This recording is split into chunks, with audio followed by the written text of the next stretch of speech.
यह ढोंगी है, मठाधीश है, तो इसे कोई पावर है राष्ट्र बनाने की? भीड़ कितनी % चल रही है? 35-40 करोड़ तो यहाँ के केवल जाटव चमार हैं। अगर सड़क पर आ जाएंगे तो चूर चूर हो जाएगा, हड्डी ना मिलेगी उसकी। ये तो विरोध कर रहे हैं सर, भीमटे, नीले कबूतर, दतिया में मध्य प्रदेश में आमने सामने आ गए सवर्ण और दलित।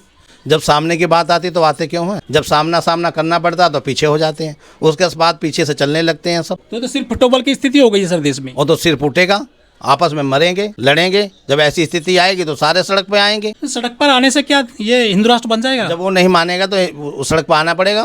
तो कानून तो सदन में लोकसभा में बनते हैं सर। वो तो देशद्रोह का काम कर रहा है, उसको तब तक जेल में होना चाहिए। हिंदू राष्ट्र है कहाँ संवैधानिक आधार पे? वो तो अपराध कर रहा है। यदि हिंदू राष्ट्र बन गया तो ये अहीर, जाटव, पासी, धीमर, कोली, कुम्हार, प्रजापति और ये गुजर, क्या ये पुजारी बन पाएंगे मंदिरों में? पुजारी बनने की क्या जरूरत है? इस प्रथा को ही खत्म करो। पुजारी क्या कोई वैज्ञानिक बनना है? पुजारी बनने से क्या कोई अनाज पैदा हो जाएगा, गेहूं पैदा हो जाएगा? बड़ा पद है जो शंकराचार्य होता है। वो तो बेवकूफ बड़ा पद मान रहा है, जिसे कुछ आता नहीं है। अगर ये गेहूं पैदा कर दे बगैर खाद का, बगैर टेक्नोलॉजी का, देश में टेक्नोलॉजी नहीं है। जो कपड़ा पहना है, जो अपना तन ढका है, वो सारी टेक्नोलॉजी बाहर से आई हुई है। अगर जिस दिन उसको हटा दिया जाए तो नंगा घूमेगा।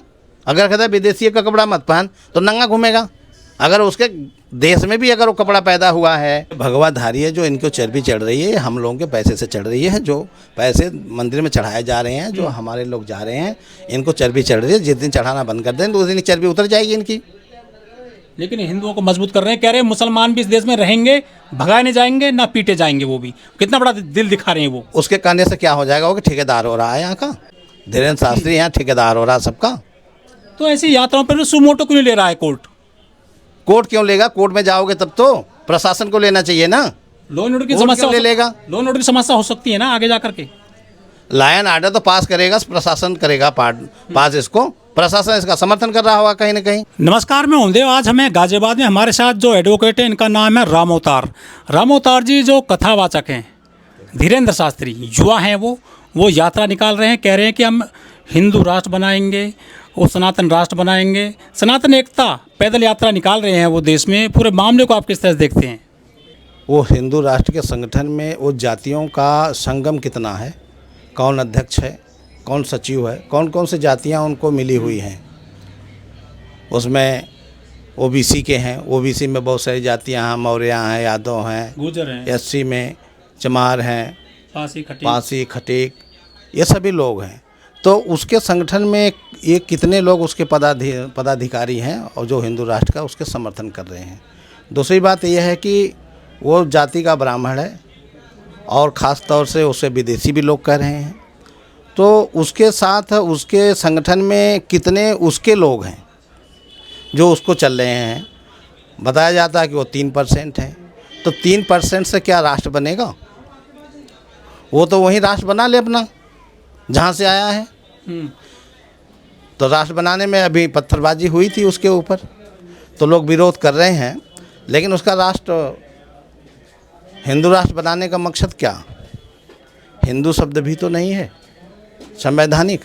बाद में उन्होंने एक्ट बनाया, उसमें सारे जो हमारे धर्म थे, क्रिश्चियन हैं, बौद्धिस्ट हैं, उसको सारे को हिंदू दे दिया। अब लोग अगर अपने धर्म में परिवर्तन भी करते हैं तो कहते हैं तुम तो धर्म परिवर्तन कर रहे हो। अगर उन्होंने पंथ माना है तो किसी भी पंथ में कर लें, क्यों रोकते हैं? जब ऐसी बात वो करते हैं, ईसाई सिख बने, मुसलमान बने, बौद्ध सिख बने, मुसलमान बने, कुछ भी बने, तो इसमें कोई धर्म परिवर्तन तो है ही ना। आपने कही हुई बात को आपने हिंदू एक्ट में ये बातें दी कि ये पंथ है। आपने पंथ के आधार पर संविधान में संशोधन भी किया जो कि असंवैधानिक संशोधन है। पढ़े तो सही उसे, वो तो अनपढ़ है। बड़े कथावाचक हैं सर। बड़े कथावाचक से कुछ हो जाएगा तो बेवकूफ़ है। दुनिया साथ दे रही है इनका। दुनिया में कितना साथ दे रहे हैं? 3% में से 1.5% दे रहे होंगे। 1.5% भी उसमें सज्जन पुरुष हैं। मोदी जी भी कहते हैं कि ये हमारे छोटे भाई हैं जो धीरेन्द्र शास्त्री हैं। हिंदू कोड बिल से महिलाओं के दिन सुधरेंगे या हिंदू राष्ट्र से सुधरेंगे? सर, बाबा साहब हिंदू कोड बिल लाए थे तो महिलाएं यहाँ प्रधानमंत्री बनी, राष्ट्रपति बनी, मुख्यमंत्री बनी। जिस किताबों से हिंदू राष्ट्र की भावना वो अपना रहा है, सोच रहा है, वो तो किताबें सारी ख़त्म हो गई। आर्टिकल 13 में देखिए ना, सारे वो तो बहुत पहले ख़त्म हो गई। 284 ने हस्ताक्षर किया है। वो तो बेवकूफ़ है जो घूम रहा है। पहले अपने पूर्वजों से तो पूछे कि संविधान में कितने लोगों ने हस्ताक्षर किया है, जो सारी किताबें मनुस्मृति है, गीता, जो देश से मेल नहीं खाती, वो सारे रिजेक्ट कर दी गई है। अरे उसके पूर्वज जमीन पर पैदा हुए थे, जमीन लेकर पैदा नहीं हुए थे। ये कहना उसका गलत है। ये बात तो मैंने नहीं सुना कि मोदी जी ने कहा कि छोटे भाई, वो अपने आप कह लिया होगा। मोदी जी तो ऐसे है ही नहीं जो प्रधानमंत्री वो कह देगा इस पाखंडी को कि मेरा छोटा भाई है। वो तो अपने आप बता रहा होगा ऐसे ही। पंजाबी कहते हैं कि हमें अलग राष्ट्र दिए, उनको खालिस्तानी बोला गया था। कल को जैनी आ जाएंगे, फिर मुस्लिम आ जाएंगे, फिर जो है और दलित भी आ जाएंगे अलग राष्ट्र बनाने के लिए। संख्या तो दिखाओ। जब यहाँ स्टेट भाषा के आधार पर तय किया जाता है तो संख्या के बल पर तो कराएगा। कितनी जनसंख्या उसकी है, वो तो सबको एक करने की बात कर रहा। अलग कर दिया फिर एक कर रहा है। एक का मुखिया वो बनना चाह रहा है। जाति तो इन्होंने बनाई थी सर। जातियाँ बना करके सबको हिंदू बना करके हिंदू का मठाधीश बनना चाह रहा है। तो क्या पहले जाति खत्म करेंगे? ये जाति खत्म करेगा तो जाएगा कहाँ? 6,743 जातियाँ सर हिंदुओं में करीब करीब। जातियाँ खत्म नहीं कर सकता। जातियों का तो बढ़ावा दे रहा है। जातियाँ तो इसके ही लोगों ने बनाया है, पूर्वजों ने। तो पहले तो आप अपने आप को तय कर लीजिए कि आप कितने % हो, कितने % आप आंदोलन चला रहे हो। लेकिन वो ये कह रहे हैं कि हम सभी जातियों को, जितनी भी जातियाँ हिंदुओं की, सबको एक डोर में पिरोएंगे, हम सबको संगठित कर रहे हैं। वो अभी तो पिरोएगा ना, वो अभी पिरोया तो नहीं। पहले तो पिरोए, तो पहले समर्थन तो ले कौन कौन सी जातियाँ उसके साथ है। कह रहे हैं 150 करोड़ के देश में 80% जो आबादी वो हिंदुओं की है, तो हिंदू राष्ट्र बनना चाहिए। तो समर्थन लिया, कितनी जातियाँ उसके साथ जा रही हैं, इसका समर्थन डाटा तो पेश करे कम से कम। एक वाल्मीकि मंच है जो उन्होंने समर्थन कर दिया। उन्होंने इसको वाल्मीकि मंच सबका ठेकेदारी ले रखा है। और उस वाल्मीकि मंच में कितने वाल्मीकि हैं? सारे वाल्मीकि तो है नहीं। हमारे पास बहुत सारे वाल्मीकि हैं जो हमारे साथ चल रहे हैं, हमारे मूल निवासी का समर्थन कर रहे हैं।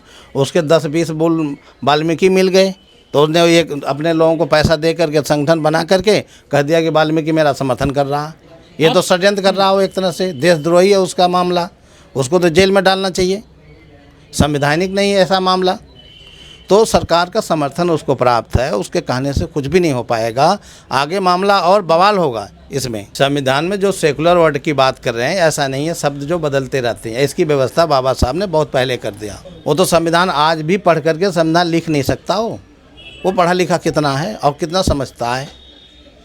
उनसे हनुमान से बात करते हैं सर डेली। वो हनुमान से उसी से बात करते हैं तो उसका कनेक्शन नंबर तो दे दे, सब लोग बात करेंगे। हनुमान आ जाएगा, उससे जा कर के वो लोग हिंदू राष्ट्र बना लेंगे। सभी लोगों से बात तो होनी चाहिए। कह रहे गाय गंगा को बचाएंगे, हिंदुओं को बचाएंगे, मजबूत करेंगे इन सभी को। अरे गाय गंगा को बचाएगा। अब इतिहास में लिखा कि ब्राह्मण तो गाय खाता था, तो कहाँ बचा रहा है वो? ये ढोल पीट रहा है, ढोंगी है वो। इसके ढोंग में कोई फंसने वाला नहीं है। यात्रा में जुड़ते जा रहे हैं एक्टर, क्रिकेटर और जो नेता अभिनेता। कुछ मजदूरों को पैसे दे करके ला रहा है। कुछ एक्टर उसी के जातियों को 3% नहीं। ब्राह्मणों को गाली देने का क्या मतलब? अब धीरेन्द्र शास्त्री को लोग गाली नहीं देंगे, हिंदू राष्ट्र बना रहा है। हिंदू तो एक गाली है। हिंदू शब्द संवैधानिक नहीं है। कह रहे हैं सनातन। सनातन का मतलब क्या होता है? सनातन तो एडजेक्टिव वर्ड है, नाउन तो है ही नहीं। वो तो पढ़ा लिखा गधा है, उसे यही पता ना एडजेक्टिव क्या है, नाउन क्या है। एडजेक्टिव वर्ड है। सनातन मीन्स पुराना। कौन सा पुराना? क्या पुराना? सनातन मतलब पुराना होता है। वो कौन सा पुराना है? परमिशन का तो पहले कोई कानून नहीं बना है। किसी परमिशन में कोई कानून और कोई एक्ट, कोई धारा नहीं लिखी जाती है। ये तो एक ऐसा ही अपना एक व्यवस्था स्थापित करते हैं कि परमिशन दी जाएगी। परमिशन तो ऐसी कोई बात नहीं है। जो शासन प्रशासन में जिनके लोग अपना चल देते हैं, कोई उनको परमिशन की ज़रूरत नहीं है। तब वो कह देंगे कोई एक्ट तो बना नहीं, परमिशन कहाँ से दूँ मैं? हिंदू राष्ट्र बनेगा तो ये मनुस्मृति चलेगी या संविधान चलेगा सर? फिर संविधान चल रहा हो चलेगा। संविधान को कौन खत्म कर रहा है? उसके बस का है? ये भगवाधारी संविधान खत्म कर लेंगे। हिंदू राष्ट्र में कैसे चलेगा सर संविधान? तो मनुस्मृति आएगी ना। हिंदू राष्ट्र आ कहाँ रहा है? उसके बस कहाँ है आना? वो 2-4 दिन के बाद भग जाएगा। महिलाएं उसकी यात्रा में चल रही हैं सर। मुख्यमंत्री आरती उतार रही हैं। महिलाएं कौन सी चल रही हैं? क्या उसके घर की सारी महिलाएं हैं? रेखा गुप्ता का आदमी कौन है? ये तो सामने ना आया। रेखा गुप्ता ही तो चल रही है। रेखा एक ही रेखा गुप्ता सारा कुछ कर लेगी। सारी महिलाओं के ठेकेदार हो रही रेखा गुप्ता। लेकिन जब मनुस्मृति लागू हो जाएगी तो महिलाओं की कैसी स्थिति देखते हैं आप हिंदू राष्ट्र में? मनुस्मृति लागू कहाँ होगी? तो खत्म हो गई। लागू कौन कर रहा है? लागू किसी के बस का है? वो तो आर्टिकल 13 में देखना, पढ़ा लिखा है, वो खत्म हो गई है। उसको तो जेल में डालना चाहिए। देशद्रोह का काम कर रहा हो धीरेन्द्र शास्त्री। हाँ, वो हिंदुओं को मजबूत कर रहे हैं सर। हिंदू है कितने जो मजबूत कर रहा हो? 80% जातियाँ बना रखा। 80% हिंदू। 3% में से 1.5% मान दे, 1.5% उसके में भी सज्जन आदमी है, उसके पीछे कौन जा रहा।